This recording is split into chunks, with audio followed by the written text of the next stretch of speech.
मेष राशि वालों के लिए ये जो सप्ताह आ रहा है बहुत सारी सावधानियां बरतने को कह रहा है। कलह विवाद से दूर रहना है, रिश्तों को संभाल के चलना है। संपूर्ण विस्तृत चर्चा करेंगे मेष राशि एरीज के लिए साप्ताहिक भविष्य फल के अंदर। ये राशिफल चंद्रमा के गोचर और नक्षत्रों के आधार पे है, उसी आधार पे मैं उपाय बताऊंगी। तो शुरू करते हैं राशिफल। मेष राशि वालों के लिए 27 मई से लेकर 3 जून तक का जो टाइम है, ये रिश्तों को संभालने का, कलह विवाद से दूर रहने का है। पूरा सप्ताह आपका धन लाभ की स्थितियों भी निर्मित कर रहा है, परंतु फिर भी अगर आपका मेष राशि मेष लग्न है तो मंगल और राहु की युति आपके 12वें घर में चल रही है। इस कारण से आपका जो राशि का स्वामी है, आपके व्यक्तित्व का स्वामी है, आपके शरीर का स्वामी है, वो थोड़ा सा पीड़ित है। इस कारण से अपने क्रोध और गुस्से पे आपको नियंत्रण रखना पड़ेगा। बोलचाल की भाषा में सुधार लाना बेहद जरूरी है। जितने भी रिश्ते हैं आपके संतान से रिलेटेड, परिवार से रिलेटेड, वहाँ आपको क्रोध, कलह, विवाद, मतभेद की स्थितियाँ निर्मित होती हुई दिख रही है। रिश्तों को आपको इस दृष्टि से काम करना पड़ेगा, वर्क करना पड़ेगा, तभी आप कलह विवाद तनाव से दूर रहेंगे। वैवाहिक जीवन की बात करें तो वैवाहिक जीवन में पति पत्नी के रिश्तों में तनातनी रह सकती है। मत नहीं मिले, मनों में अंतर आ जाए, या फिर एक तरह से देखें तो एक ही छत के नीचे रहना दुर्भर हो सकता है। आपको क्या करना है, आपके लिए मात्र एक ही उपाय इस समय काम करेगा, वो है वाणी पर संयम। जितना हो सके चुप रहने का प्रयास करें और चुप रहकर अपने कार्य करें। यही एकमात्र इस गोचर काल का उपाय है कि जैसे तैसे आप टाइम निकाल दीजिए। 1 जून के बाद ये टाइम में सुधार आएगा। लव एंड रिलेशनशिप वालों की बात करें तो प्रेम संबंधों के ऊपर आपको बहुत ज़्यादा इस समय आशा नहीं रखनी है। आपके प्रेम संबंधों में तनाव, दूरियां दिखती हुई नज़र आ रही है। आपका ये भी हो सकता है कि पहले से अगर आपका रिश्ता रिलेशनशिप का खराब है तो मान के चलिए इस समय आपका ब्रेकअप होने की संभावना भी बनी हुई है। अगर आपने 1 सप्ताह ये संभाल लिया तो आगे स्थितियाँ आपको काफ़ी पक्ष में मिलेगी। करीब करीब 3 जून के बाद स्थितियाँ काफ़ी कुछ पक्ष में आ जाएगी और रिश्ते भी नॉर्मल हो जाएंगे। परिवार में किसी भी प्रकार का तनाव न हो, क्योंकि शुक्र और गुरु का जो योग बना हुआ है वो परिवार में कुछ तनाव लाएगा। आपके जो परिजन है वो आपस में भी उनके विचार नहीं मिलेंगे और आपसे भी उनका तालमेल कम बैठेगा। इस कारण से कोई महत्वपूर्ण फैसला विवाह से संबंधित आप लेने जा रहे हैं तो रुक जाइए। कोई विवाह फाइनल करना चाह रहे हैं, प्रेम का प्रस्ताव भेजना चाह रहे हैं, तो ये जो टाइम है सप्ताह, ये टाइम इसके लिए बिल्कुल भी उचित नहीं है। डेट वाइज भी हम अभी चर्चा करेंगे, पर ओवरऑल मैं आपको बता दूं कि इस समय आपको ध्यान रखना है। अब बात करते हैं कैरियर की। तो विदेश से संबंधित कार्य आपको संभल के करना है, वहाँ आपको नुकसान हो सकता है, क्योंकि विदेश से संबंधित जितना भी आप इन्वेस्टमेंट करेंगे या यात्रा करेंगे उसमें परेशानियाँ अवश्य ही आएगी। गुरु और शुक्र और सूर्य की युति आपकी वाणी स्थान पे चल रही है। इस कारण से वाणी आपके बहुत प्रभावशाली रहेगी। वाणी के द्वारा आप दूसरों को दबाने का प्रयास करेंगे। हालांकि आप सही होंगे, परंतु आपके शब्दों का जो चयन होगा वो सही नहीं होगा।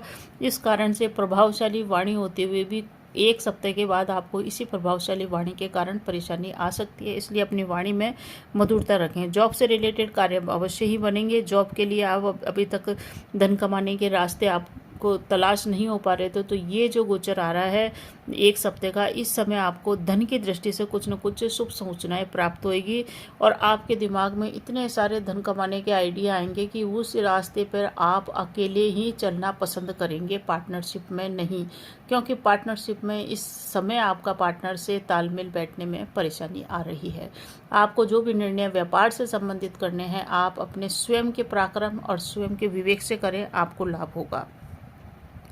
किसी भी तरह का बड़ा इन्वेस्टमेंट अगर आप करना चाह रहे हैं या कोई रिस्क इन्वेस्टमेंट करना चाह रहे हैं, उसके लिए भी ये गोचर ठीक नहीं है। आय की स्थिति आपकी अच्छी रहेगी, परंतु रिस्की इन्वेस्टमेंट, व्यापार में कोई बड़ा इन्वेस्टमेंट, बड़ी डील साइन करना, इस दृष्टि से ये समय आपके लिए ज़्यादा फलदायी नहीं है। खर्चे आपके इस गोचर काल में बढ़े चढ़े रह सकते हैं, जिसके कारण आपको परेशानी का सामना करना पड़ सकता है। यात्रा का भी योग इस समय बना हुआ है।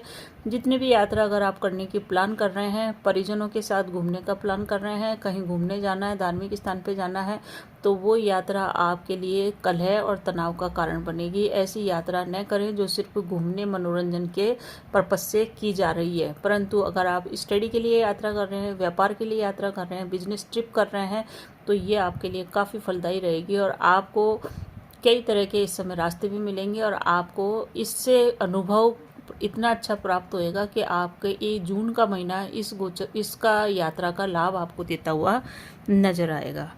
अब हम डेट वाइज भी चर्चा कर लेते हैं।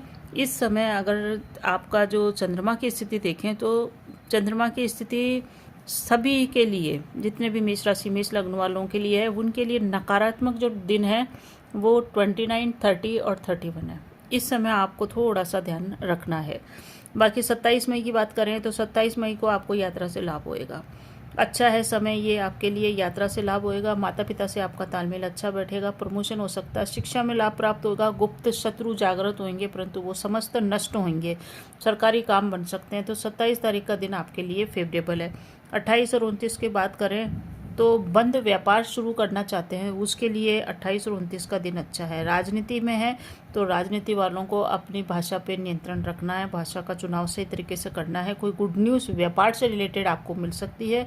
संपत्ति की प्राप्ति होने के रास्ते खुलेंगे।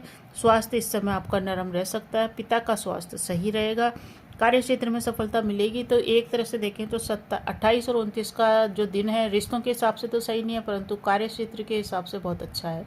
आपका कैरियर, व्यापार, बिजनेस और जिससे संबंधित जो भी कार्य हैं इस टाइप के, वो धन प्राप्ति के प्रयास आपके सफल रहेंगे। 30 और 31 की बात करें तो ये जो दिन है, अगर आपका कोई सरकारी एग्जाम है, कोई इंटरव्यू है, कहीं प्राइवेट जॉब में इंटरव्यू है तो उसमें सफलता मिल रही है। एक्सपोर्ट इंपोर्ट से संबंधित कार्यों में बड़ा इन्वेस्टमेंट करने से बचे, छोटे इन्वेस्टमेंट से आपको लाभ होएगा।